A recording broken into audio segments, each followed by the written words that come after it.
Brilliant. Hi, everyone. It's Obi Abuchi here with the Leading From Your Core podcast and vodcast. This show is dedicated to helping leaders all around the world discover leadership wisdom, stories, and insights that will enable you to tap into the power of leading from the inside out. And I'm delighted to welcome on the show today, Tommie Edwards. Tommie is the founder and chief executive of Tedbree, a technology company providing digital transformation to forward-thinking businesses through a wide pool of creative talent from emerging countries. She's an award-winning serial tech entrepreneur.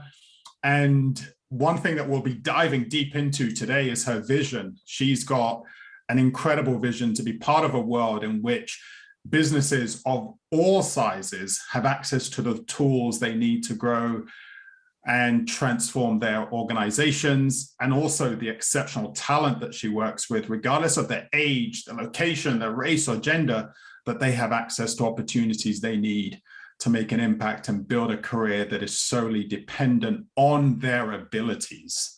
So really exciting vision. Look forward to diving deep into that. Tommie, thank you so much for joining me on the show today. Thanks for having me. Thanks for having me, Obi. It's brilliant to be here. Brilliant. Well, I know a rich conversation that will have really inspiring seeing all of the work that you are doing. Just so our listeners and viewers get to know who you are, how did you go from, just tell us a little bit about your journey to becoming this award-winning serial entrepreneur. What's your journey into it? Okay, so it really depends on where to begin. Always a good, yeah. Or where do I start? Yeah, because I think that there were different turning points.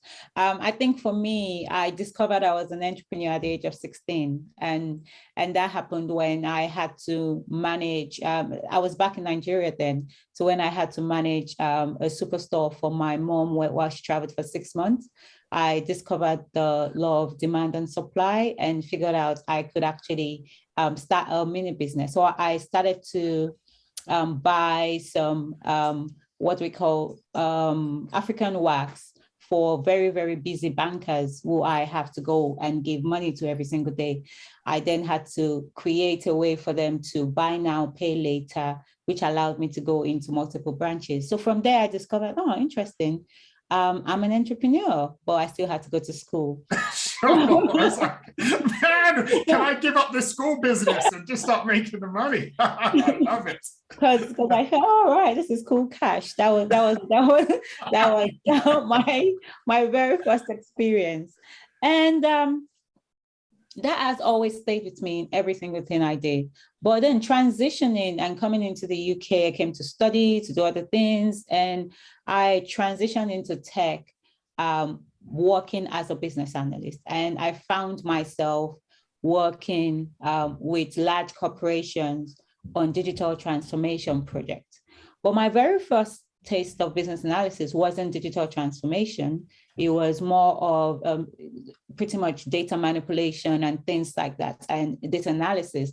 I didn't really like that aspect. But when I found myself working on a digital transformation project, it was such a large project, the sort of impact that I had to make on that project, the impact that the project made in the end in terms of how it transformed the way in which we use apps, how it transformed the way in which we make our lives easier. I fell so in love with it. And I felt that what can I do if I could do this and alongside a whole lot of team to make this happen for this organization? What else? What are other problems out there that we could use technology to solve? And I think that was the beginning of the whole Tedbree idea. So I created the company, registered it, but didn't do anything with it for a few years. And I was thinking, what can I do? And one of the ideas that a lot of ideas came, I had about 6, 7, or 8 but the one I really went ahead to push on with was an event idea, which I called Eventbree. And that idea came to me while I figured out that it was quite difficult for us to find suppliers during my wedding. It was difficult to find suppliers. It was difficult to really get reviews to know that this is such a good supplier. And it was after a while, I had to do the same thing for a friend, and I realized that the problem still existed. So I felt, okay, let's do something with it with Eventbrite. So Eventbrite was using artificial intelligence to bring together suppliers and also customers together. And so based on the AI system, we recommend the supplier you need to use for what you are looking for. So it was like an event concierge service. And that was basically how it started. It was well received. And I later realized that, okay, for it to really do well, we need to scale and be in multiple countries. Sure. Yeah, so my quest for technology didn't stop there. So we have Eventbrite as a going concern, and it pretty much created a team that started to manage that on there. But I felt like there are bigger problems I really need to look at. And one of it was we developed Eventbrite. What if we create a way, and this is while trying to find money, by the way, so it wasn't deliberate that, okay, just leave event. No, it was a matter of how do we find the money we need to be able to grow very quickly. So I said, since we created Eventbrite, lots of people ask me, who developed this? Well, oh, we developed it. What if we develop things for other people and they pay us for it? And with that, we're able to get the funds that we need to then scale the things we need to scale. And that was where the idea of Tedbree as a brand really, really came in. So I looked at myself and I'm like, okay, I'm a product of Nigeria. I went to school in Nigeria. I came to the UK in 2004. And I know there's so many doctors, lawyers, creatives, a lot of people that I know from that background that are very, very, they're well educated and they actually work very hard and think outside the box. But then there is a unique factor, the fact that what's the standard of living in Nigeria, what you need to pay someone for every single month is very, very different from what you need in the UK. So this is where the idea came. What if I merge my worlds together? I have over 13 plus years experience within the digital transformation industry in the UK for Fortune 500 companies. I know how corporates work. I understand how to create and deliver digital transformation. We know how to develop and build applications. I understand software engineering, and I also happen to understand digital marketing. So what if we build a company whereby we get talents from different parts of the world? We assess them to know that they could do what they could do, and then build a platform where what they need to deliver is delivered within the platform. And then think about a Trello kind of platform or a Jira kind of platform, which has processes within the platform that the customers could come in there and check every single milestone that they need to approve in order to make their projects actually successfully delivered. And that was the whole point of Tedbree. So we went about creating a platform whereby within the platform is manned by processes. So you have the different, we put together a team for you to be able to say, oh, okay, I need to develop this application. Or it could just be a website, or you could just want to market something, but you don't have the team to do it. So then we become an extension of your team. We become your partner, your tech and marketing partner, so we call it. And so we put together a team for you, and that team then have to do different things. So we have clients that have 6, 7 projects with different team members on the different projects, and everything is delivered within the application in itself. So that is how Tedbree Hub and Tedbree kind of like started, and that's how it's been going. But that's transitioned. As we're doing that, we have that, but we're now thinking, how do we keep getting this talent? How do we get this talent trained? How do we get them equipped? How do we then bring them into this whole cycle? How do we create like a sausage factory that keeps rolling and rolling? And then that brought about what we are doing simultaneously with Tedbree at the moment, which is called Tech 1 Million. So with Tech 1 Million, this is where the vision and the latter part of the vision is being achieved. So I feel like while you were reading out the bio and you were reading out the vision, if you look at it very well, you see that it's two-faced. There is the aspect that has to do with businesses. I feel like for businesses to be able to have the right tools, for them to do the things that they need to do so that they could grow their businesses, to have the right digital solution, I believe that Tedbree is providing that by giving them the right name and giving them the right consultation, showing them the right tools down the market in which our talent can actually deliver for them. But then there is the other aspect of it, which is about the talent in itself. How do we make sure that a talent, regardless of their age, their race, their location, or their gender, can actually make a living and make a significant impact solely based on their own abilities? And this is where Tech 1 Million was born. The idea behind Tech 1 Million is to develop the next 1 million talents and to develop them in in-demand tech skills, so that they could go ahead and be put on work placement and work globally. So this is bridging the gap and building the skill shortage gap we currently have, but also creating a way in which we could make a global sort of way of working. So you could be in a country, you could be in your own country, but then you're working for somebody else that is in a different country, and you're leveraging technology to make that happen. Wow. And that's how we're achieving the vision. Wow, wow, wow, wow. Oh, thank you for sharing that story. That is so amazing. There's just so much there to unpack. But I think what I love is you started off with the story of you as a 16-year-old, just understanding in a very simple way, supply and demand with a very simple product, but recognizing already there, and there's a theme that I see throughout everything that you've shared so far in your journey, is there is a problem.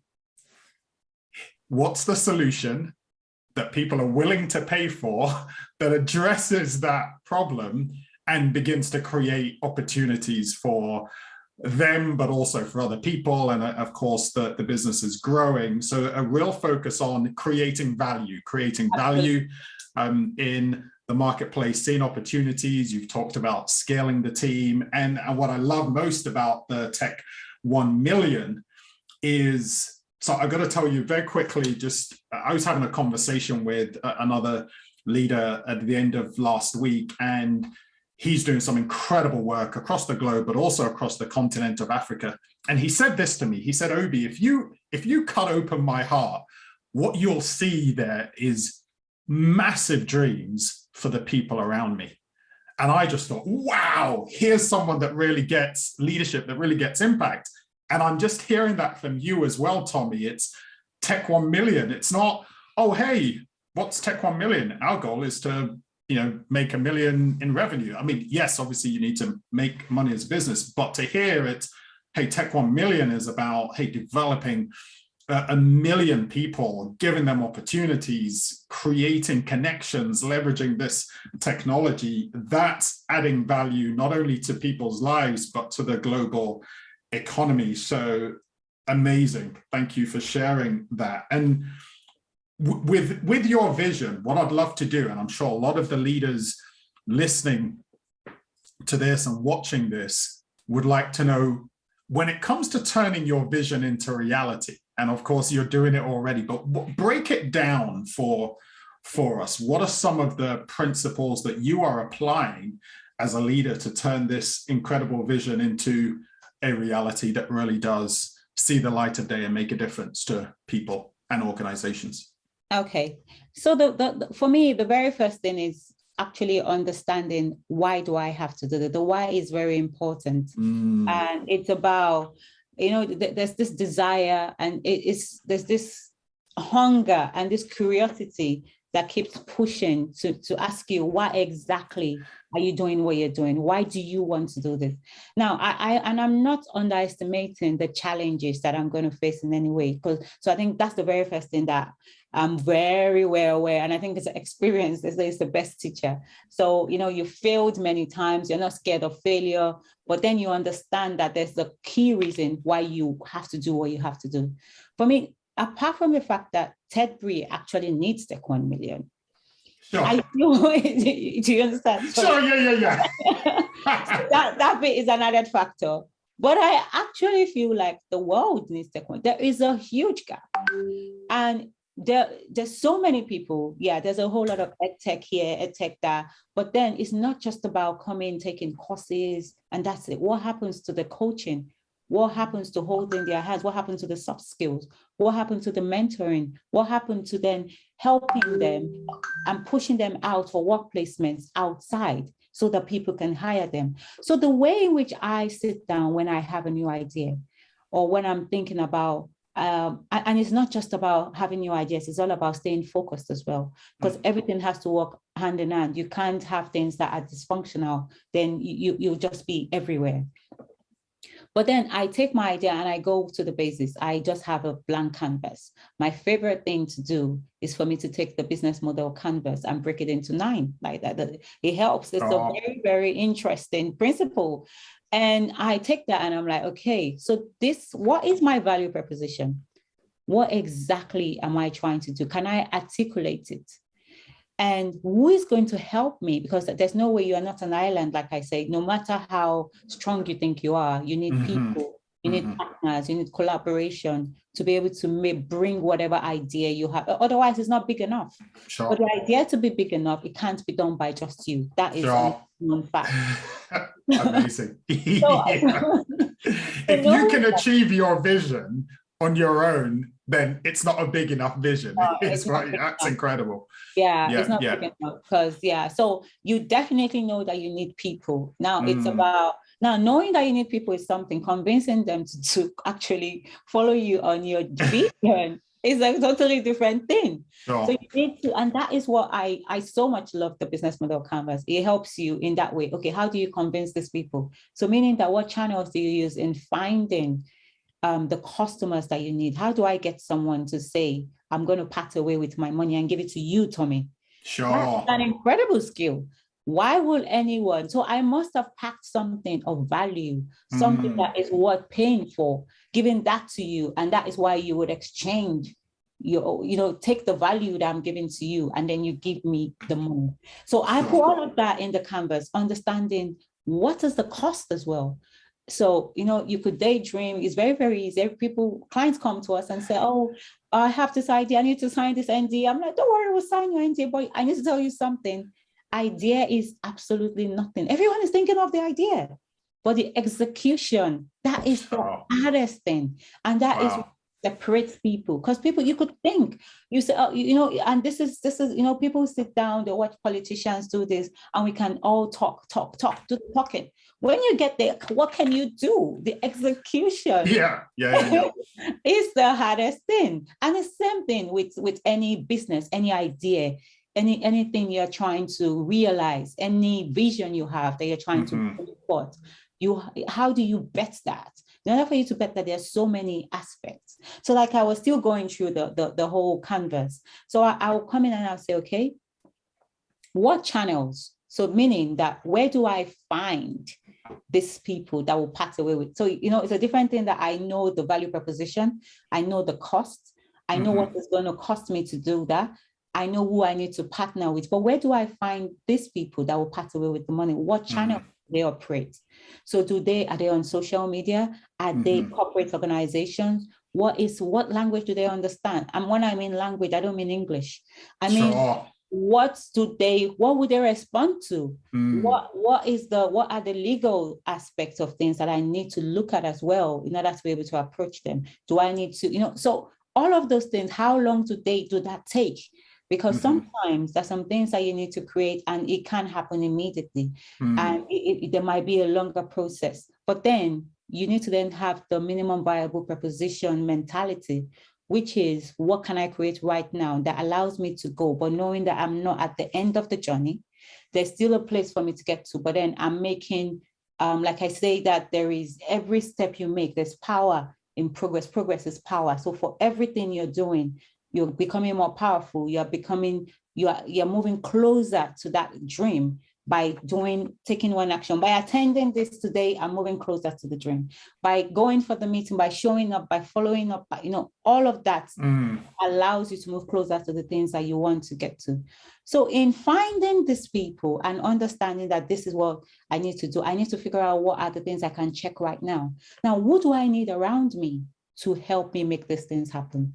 And this is where you go into resources. Resources is not just about physical things. We're talking about people. We're talking about culture. We're talking about leadership. Amazing. Yeah. So this is where, what do I need to be able to make this happen? What sort of skills do they need to have? What sort of skills do I need to develop? Because also I have a huge part to play. Sure. And like I said, I don't know everything. And I can't know everything. So what do I need to develop? What do I need to buy? When I mean buy, like bring someone that knows how to do it to be able to guide me. What sort of advisors do I need? So these are things that it seems like a lot, but then if you are solving something that is impactful, then you have to think about things deeply. And you're not always going to get it right. Now, I won't say I've gotten it right. Sounds pretty close. My team will tell you the days when I'm like, I'm having a headache. And my brain just hurts. That's because, like, you keep thinking and you hit a brick wall. Sure. And you're just still trying to push through the brick wall because, you just have the tenacity to push through things. And your brain is telling you, stop. Sure. Just stop. Close everything. Take a walk, meditate, or do something. Sure, yeah. If you have to drink water, sure. And then come back to it. And maybe you'll see a clearer vision.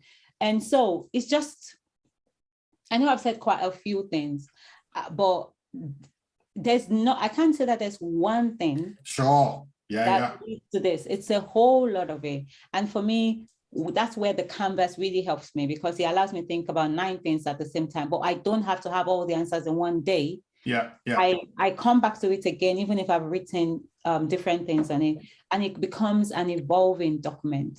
So as soon as I get more clarity, I come back again and I look at my vision and I pretty much enhance it. And I'm looking at the value proposition. Is it sound enough?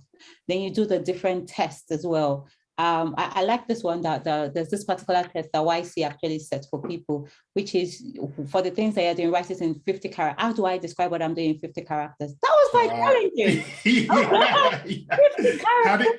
Being concise about it, right? Exactly. So, but then it's actually refreshing when you can do that because it then means that a child can understand what you're doing without using ambiguous words and things like that. So those are the things I try to do when I have a new idea or we're trying to move the current things that we are having. We're trying to just think about what's next can we do to make this even more powerful for our clients. Then we go back again and we look at it. Who are we trying to target? How do we get them? What do we need? What is it going to cost? What are we actually doing? And how do we make sure we deliver value in the end? Amazing. Oh, wow. I've taken some great notes there. It's for you, just turning this vision into reality. It's really being clear for yourself. What's your why? And are you hungry for it? Because you said, hey, there will be challenges. And I loved that emphasis or that awareness that this isn't going to be smooth sailing. The journey from A to Z has lots of turns and twists along the way. You talked about not being scared of failure, needing people, but really being focused on giving value and execution, right? You can have great ideas, but if you can't execute it, then it really means nothing. And it sounds like the use of the business model canvas is a great foundation to help you as an entrepreneur really think about all of the key things that you need to focus on. I'd love to explore something with you because this sounds like a really robust foundation But you also went into the fact that, hey, me as a person, I've got to make sure that I'm at my best, right? Sometimes I've got a headache and I need to take time out and meditate and walk and make sure that I reset my own energy to make sure that I'm giving my best. So on your journey as a leader, turning your vision into reality, how do you make sure that you've got the right mindset to keep moving forward, to keep just enhancing your own energy, but also managing the energy of everyone in your team? So what helps you develop and maintain that mindset of really moving forward in a purposeful way? So I think it's being intentional and understanding the fact that you have a whole lot and you have the same 24 hours with everybody. So in as much as, I have a company to run, I have a family as well, I have kids as well, all of it are all important. And it's just all about prioritizing what needs to be prioritized as at when it needs to be prioritized. So I live a calendar lifestyle like every other leader out there. I don't understand how you're doing it. Oh, I know. I hear you. Right. It has to be because, and so that's it. It's like even having, however ridiculous it sounds, I have people like maybe friends. I have a friend that I had to speak to this morning. And she's been in the waiting since Monday. and it's been, can you just find a 30 minutes window? Well, it's just the fact that it's so planned that if anything falls out of the plan, I use that to relax and not just try to slot something else into it. Oh, wow. So that is important. I have my Netflix and chill days, and I try to make sure that. So you're as human as the rest of us, is what you're saying. Yeah. Well, then, So it's all about, because if you are not fine, everything else is not fine. Sure. And to make sure you are fine, it means that you have to prioritize your health. You have to prioritize the way you feel. You need to know what works for you. For me, I know that I feel my best when I look my best. And trying to look my best means that I have to do some additional things to make that happen. So if it's the days to wake up, and if it's the yoga you want to go in, to put in for 10 minutes, or if it's you can go all the way to do the full 30 minutes, if I could get to the gym. But I don't beat myself up when I can't. That's a very, very, so it's not all about, oh, I have to do this, I have to do that. And even though I have things set out and I have things planned, but then if things fall out of the way, I don't beat myself up, because I know that I give my all whenever I need, every single time I try to give my all. But then you're human, like you mentioned. And so sometimes things slip and you don't have the time to do some things. I try to make sure that I take my health and my wellness seriously as well. I have this thing on my phone, which sometimes I don't. So this is where you have to snooze. Sure. And in order for you to snooze, to say, okay, go to bed early, I've set it, okay, yes, I have to go to bed at 10, and then I have to wake up at 5:30 in the morning. And then sometimes all your phones are off and things are around that time. But you still see yourself 1 a.m. some days, you're still up, 2 a.m. you're still up. But then Sure. your waking up time doesn't change because you have kids to get to school, Sure. you have things to happen. But I try as much as possible to make sure that I follow that routine as at when I can. And when I can't, then I can't. So that's one of the things I do. I try not to make things, and I don't sit down and just scroll through the internet or just scroll through, nah. So that's because I noticed that was an habit. That was something that I have my times when I'm chilling, instead of me to actually use that to have good quality time. Sometimes you find yourself scrolling through the Instagram reels. Those things are a bit addictive sometimes, and just seeing what everyone else is up to. But that being said, there are times when I do that, but it's not something that I try to make an habit that has to happen. I feel like I've gotten a hang of who I am. So because I'm comfortable with that, I don't feel I'm missing out on, oh, this is happening here, I need to check what is going on. But that being said, I still make sure that just before I maybe go to bed or it could be while I'm having lunch, or it could be this. Then you just scroll through a little bit and then you put it off, you turn it off. My clients understand as well that if you want to have a conversation, it has to be by appointment, because everyone else is important as well. You're important. It would be rude if I'm speaking to you and somebody else is also calling, or So, if people understand the boundaries that you're not apologetic about the boundaries, because you have to keep yourself safe. You have to keep yourself, you have to keep yourself healthy for yourself, for your business, for your clients, for your family. Then I feel like the different things that you have to set around that shouldn't be a problem. So for me, making sure that I even have a calendar that is called something/talk to Tommie. And that is where you have to go to actually find, and it's synced to my entire work and school calendar together. So, and another thing that I do is, like I mentioned, is to be intentional. So if I everything that happens in my kids' school, I make sure I'm there, and I block my calendar out, make sure that I'm able to attend, and to, when they're home, I make sure that, things are planned out so that I can be there for them as much as I can. And so it's just that balance that we are all trying to find. I wouldn't say I have it 100%, but I'm doing my absolute best in finding it. And so far, I don't think I'm doing a bad job. It would be nice for it to be better. Sure. But then those are some of the things I do. One last thing, there are other, there's so many activities that you need to do.